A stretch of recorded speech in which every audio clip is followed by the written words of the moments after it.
नमस्कार मैत्रिणींनो, आज आपण बनवणार आहोत लाल बुंदी टमाट्याची चटणी। टमाट्याची चटणी करण्यासाठी मी इथं घेतले असे लाल बुंद टमाटे। आता मी इथं कढईमध्ये 1.5 पळी तेल टाकून घेतले। या पळीने तुम्ही तुमच्या अंदाजानुसार तेल वापरू शकता। मी इथं टमाट्याच्या चटणीसाठी उभा चिरलेला एक कांदा घेतलाय, कढीपत्ता घेतलाय, कोथिंबीर घेतली, मिरची घेतली आणि थोडासा गुळाचा खडा घेतलाय। टमाट्याच्या चटणीमध्ये थोडंसं गोड टाकलं की ती टमाट्याची चटणी आंबट गोड छान लागते। तुम्हाला आवडत असल्यास टाका, नाही टाकलं तरी चालेल। आता मी इथं तेल गरम झालेलं आहे, मी यात मोहरी टाकून घेते।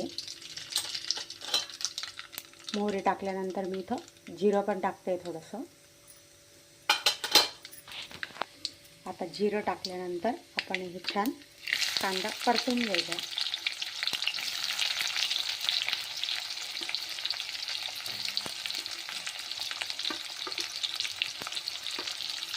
टमाट्याची चटणी अगदी 10 मिनिटात होते आणि लहान मुलांना डब्यासाठी किंवा तुम्ही पोळीशी किंवा भाकरीशी खाऊ शकता। आता मी इथे मिरच्या पण टाकल्या आहे।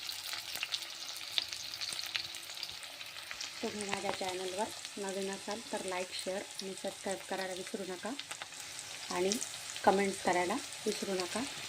नवनवीन रेसिपीसाठी बाजूच्या बेल आयकॉनवर प्रेस करा, म्हणजे तुम्हाला माझ्या नोटिफिकेशन लवकरात लवकर कळतील। आता आपण हा कांदा छान असा लाल करून घ्यायचा आहे, शिजवून घ्यायचा आहे। त्यात मी थोडंसं मीठ टाकते चवीनुसार। मीठ टाकलं की कांदा लवकर छान असा फ्राय होतो आणि पटकन शिजतो। यापूर्वीच मी बऱ्याच भाज्यांच्या रेसिपी टाकल्या आहे, त्यानंतर वाळवणाच्या पण रेसिपी टाकल्या आहे, गोड पदार्थ पण टाकले। तुम्ही माझ्या चॅनलवर जाऊन त्या रेसिपी पाहू शकता। तुम्हाला कोणत्या रेसिपी पाहायला आवडतील ते पण मला कमेंट्समध्ये सांगा, म्हणजे मी त्या रेसिपी बनवण्याचा पुरेपूर प्रयत्न करेन।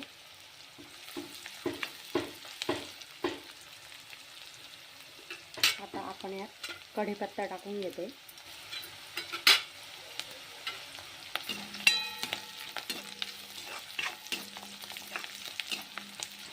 आता कांदा छान असा लाल परतून झालाय। यात मी टाकते पाव चमचा हळद, अर्धा चमचा तिखट, अगदी थोडासा मसाला,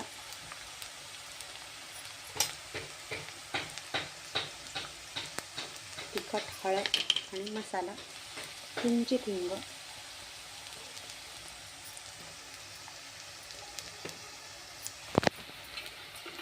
आपण छान असं फ्राय करून घ्यायचं।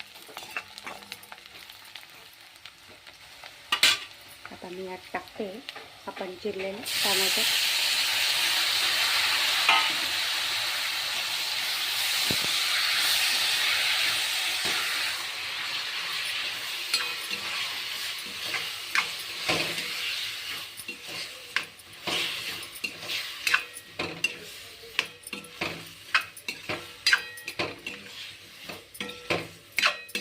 आता ही भाजी शिजायला अगदी 10च मिनिटं लागतात।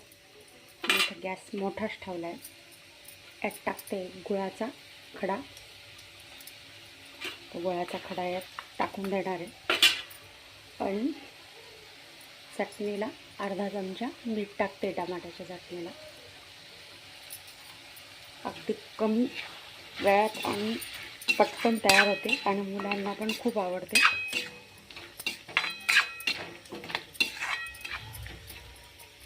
आता शिजल्यानंतर यात थोडीशी कोथिंबीर टाकायची आहे।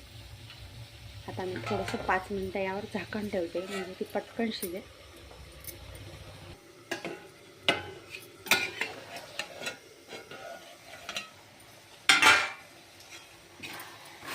त्याप्रमाणे ही भाजी आता शिजून तयार झाली।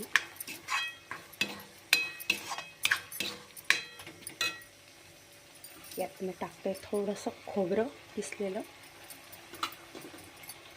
तुम्ही इथं शेंगदाण्याचा कूट पण वापरू शकता किंवा नाही वापरला तरी चालेल. आणि यात टाकते कोथिंबीर.